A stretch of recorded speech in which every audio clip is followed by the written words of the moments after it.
Aydiyo dokladida mundaq dedi. Bugungi dokladimda so'zlanadigan jasusning ismi hargiz XX deb atalmaydi.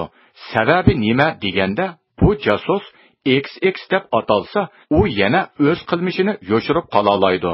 Uning jasuslikdagi vahshiligi, qabihligi yuzasidan uni o'z ismi bilan atashga majbur bo'ldim. Shundala Uyg'urlar uningdan yiroqlashib, o'zini qo'g'day oladi. Jasus Eminjon asli Urumchi chini zavodining ishchisi. Hozirgi turishlik joyi Urumchida.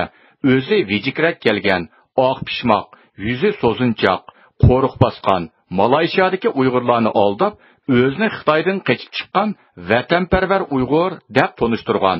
U 1985-yildan boshlab maxsus jasuslikka tarbiyalanib, ta'lim-tarbiya olgan. U tunji qitim 1987-yili Turkiyaga jasuslikka evatilgan.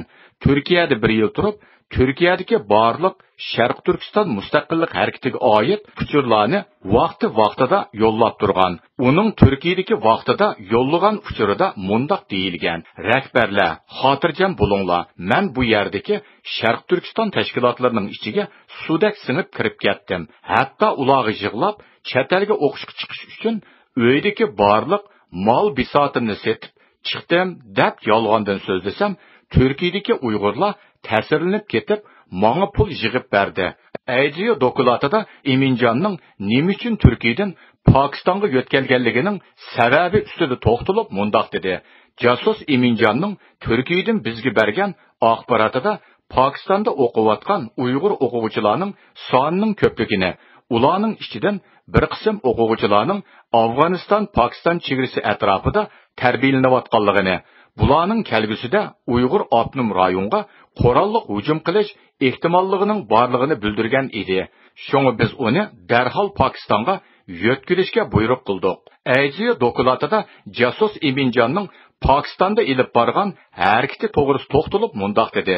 Jasus Eminjon tezlikda o'zining hiylagarligi bilan Pokistonda o'qiyotgan o'quvchilar ishiga singib kirib, o'quvchilarning kundalik ahvoli, ularning barliq faoliyatlarini kuzatish orqali mukammal doklad yozib, Pokistondagi Xitoy elchixonasiga topshirgan.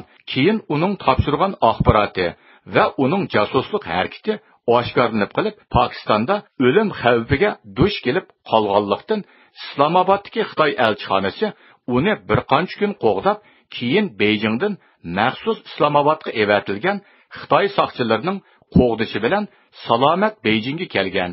Jasus Eminjon 1989-yili Pokistondan Xitoyga sog'-salomat vazifa o'tab qaytib kelganligi uchun markazdan mukofotlanib, Uyg'ur avtonom rayonining, ya'ni ayni vaqtdagi sekretari Sun Xalyangning alohida tasdiqi bilan Uyg'ur avtonom rayonlik tashqi savdo nazoratining yemak-ichmak shirkatiga muavin direktorlikqa tayinlandi. Keyin u Qozog'istonga maxsus jasuslikqa yana avatildi. Eminjonning ayni yillardagi Pokistondagi jasuslik qilmishdan to'liq xabardor bo'lgan, hozir Saudiya Arabistonining Makka shahrida yashayotgan jurnalist Sirajiddin Azizi Eminjon to'g'risida to'xtalib mundaq dedi. Eminjon degan turist kelib Pokistonga, bu Turkiyaga borgan, Turkiyadan boshqa Yevropaga, Germaniyaga borgan, yerdan Pokistonga qaytib kelgan haqida bir doklad tayyor ekan bu. Turkiyada shu Rizo Pashadan tartib nurg'un odamning ahvolini egallaganligi, Pokistondagi o'quvchilarning va Afg'onistondagi Uyg'urlarning ahvolini egallab nurg'un masalalar haqida Pokistondagi Xitoy konsuliga doklad taqdim etgan. Bu doklad bashib qilib, undan keyin u Eminjonni shunga yatqidan Xitoy soqchilari kelib aklashganmiz. Aydiyo dokladida Eminjonning Olmutani markaz qilgan holda O'rta Osiyoda elib borgan jasuslik harakati to'g'risida to'xtalib mundaq dedi. Jasus Eminjon uchun Olmutada maxsus raqs etish shirkati qurib, shu shirkatni markaz qilgan holda O'rta Osiyoning Sharq Turkiston mustaqillik harakatiga oid uchurlarni to'pladik.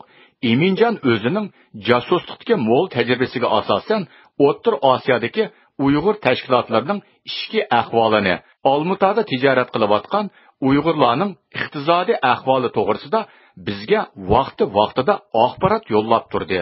Biz O'rta Osiyodagi Sharq Turkiston mustaqillik harakati bilan Uyg'ur tijoratchilarining iqtisodiy ahvolini kuzatishimiz nihoyatda muhim edi. Chunki Uyg'ur savdogarlarining boy bo'lishi Xitoy uchun xavf hisoblanadi. Uyg'ur tijoratchilar tijoratda ro'naq topsa, Sharq Turkiston mustaqillik harakatiga ko'plab mablag' silinadi degan gap. Shunga biz O'rta Osiyodagi Sharq Turkiston mustaqillik harakatining ahvolini yuqorqi ikki nuqtadan kuzatish ilib boratdik. Eminjon bizning bu talablarimizni atrofli o'rinlab ketib boradi. Ammo o'ylamagan yerdan Olmutadagi uning Pokistondagi jasuslik harakatidan xabardor Türkiyalik vatanparvar Uyg'urlar uni belib qilib, tutib olib qattiq uribdi. Jasus Eminjon qattiq qo'rqib ketganlikdan darhol Olmutadagi Xitoy konsulxonasiga kirib, o'zining salohiyatini oshkorlab, ahvolni aytgandan keyin konsulxonning yordami bilan Urumchiga sog'-salomat kelib oldi. U O'rta Osiyodagi jasuslik harakatida ko'rsatgan xizmati uchun markazdan yana mukofotlandi. Hozir Fransiyaning Paris shahrida yashayotgan Uyg'ur tijoratchi Ahad Hojim Eminjonning ilgirki Olmutadagi ahvoli to'g'risida to'xtalib mundoq dedi. 93-yili 9-oyda. Voy mashhur bir Eminjon deb birsinki soknivek alamsa deb dedi menga ma'qul deb bordi. Bir iskilosida ko'rsatdi. Kim buni unqilsam hali Pokistonda vaqalikni o'tkazgan Eminjon shuki. Deyishki sababi bu shukunki, bu Xitoyning jasusuki nurg'un odamni chiqitgan dedi. Uni tutilib ishtiqa talatdi. Chapallarni yutdi. Ayjiyo doklatining oxirida Eminjonning Olmutadan Urumchiga qaytib kelib, bir mezgil dam olgandan keyin markaz uni yana Malayziyani markaz qilgan holda davomli jasuslik harakati bilan shug'ullanishga avatganligini eskartib, Malayziyadan qaytarilgan Uyg'urlarning asosli axborotini Eminjonning ta'minlaganligini va undan boshqa Dubay taraflardami jasuslik ilib boradiganligini bildirdi. Bu programmani Erkin Osiyo radiosi uchun Yaponiya